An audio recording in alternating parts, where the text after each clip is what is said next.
Thank you for being here.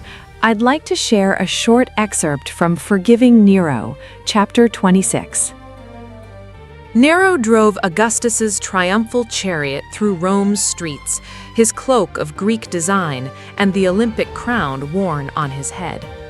He made sacrificial offerings along his chosen route, victims slain to please the gods. When he arrived at the temple of Apollo, fragrant flowers and colorful ribbons rained upon him. The emperor elaborately described his victories, beginning with his arrival at Olympia. He went into great detail, inspired by the cheering crowd and ignoring the senator's displeasure. The Roman elite grumbled at the sacrilege. The Senate had not granted the triumphs meant to honor military commanders successful in warfare for Rome's glory. Nero had made a mockery of a time-honored tradition, a regal ceremony set forth by Romulus, the founder of Rome. Members of the Guard also expressed their disapproval, but Nero was oblivious to their growing concern over his tyrannical practices and extravagant spending. Nero's reign was being compared to that of his uncle Caligula, and unless the emperor changed his policies, his rule would be short-lived.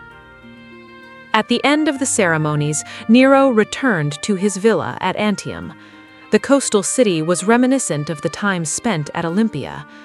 Resting in his bedchamber, Nero closed his eyes, recalling his performances before welcoming spectators. A smile formed on his face when remembering the applause, which quickly became screams. Nero sat upright, glancing about the dimly lit room, but he was the only one present. A shadow suddenly appeared on the wall, its shape unrecognizable, man or beast, impossible to detect. The wavering silhouette shouted at him, pointing with what looked like a finger or a dagger.